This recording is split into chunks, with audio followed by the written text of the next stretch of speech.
আমরা আমাদের দৃষ্টিতে আমরা এখন পর্যন্ত সারা দেশে নির্বাচন পরিবেশ ভালো। দু এক জায়গায় একটু বিচ্ছিন্ন দু একটা ঘটনা ঘটেছে, সেগুলিকে আমরা ব্যবস্থা নিয়েছি, যথাযথ ব্যবস্থা নেওয়া হয়েছে এবং আর যাতে এই ধরনের ঘটনা না ঘটে সেজন্য আরও সতর্ক দৃষ্টি রাখা হচ্ছে।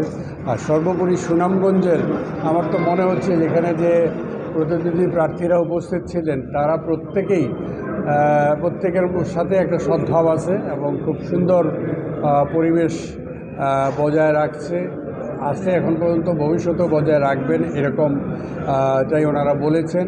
এবং পরস্পর প্রতি শ্রদ্ধাবোধ এবং পরস্পর সহযোগিতা এই মনোভাবটা পরিলক্ষিত হয়েছে। যারা নির্বাচনে অংশগ্রহণ করেছে আওয়ামী লীগ সহ অন্যান্য দলগুলো সাধারণ মানুষকে ভোট দিতে উৎসাহিত করছে, অপরদিকে বিএনপি সহ যারা নির্বাচনে অংশগ্রহণ করেনি তারা ভোট অর্জনের আহ্বান করছে, মানুষের মাঝে প্রচারণা চালাচ্ছে। এক্ষেত্রে সাধারণ মানুষের কাছে প্রশ্ন, কত পার্সেন্ট ভোট কাস্ট হলে নির্বাচন গ্রহণযোগ্য বলা যাবে? নির্বাচনের আমাদের যে আইনে বলা নাই যে কত পার্সেন্ট ভোট হইলে সেই নির্বাচন গ্রহণযোগ্য হবে অথবা সেই নির্বাচন বলা যাবে, এটা কিন্তু বলা নাই।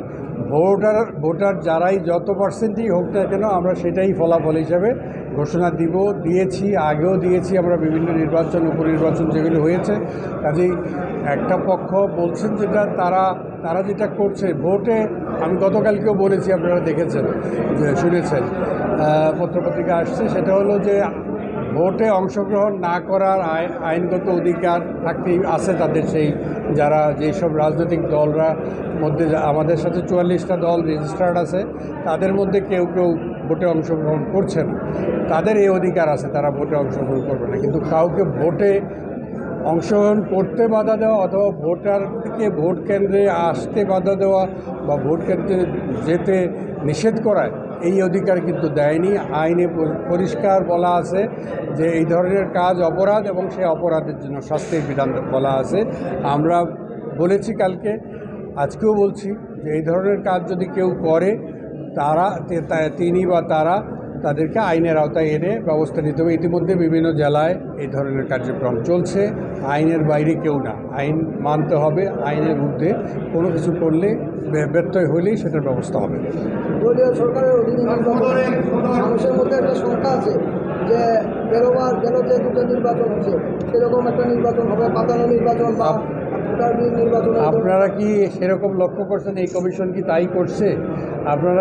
আমরা দৃশ্যমান অনেকগুলি কাজ করেছি এই তফসিল দেওয়ার পরে, এবং সেগুলি সবই আমরা কমিশনাররা বিভিন্ন জায়গায় ভ্রমণ করে সফর করে এসে আমরা একটা সিদ্ধান্ত নিয়ে বিভিন্ন পর্যায়ে বদলি করেছি এবং অনেক বড় পদস্থ কর্মকর্তা পর্যন্ত বদলি হয়েছে, ব্যবস্থা নেওয়া হচ্ছে, কারো বিরুদ্ধে ব্যবস্থাও নেওয়া হচ্ছে।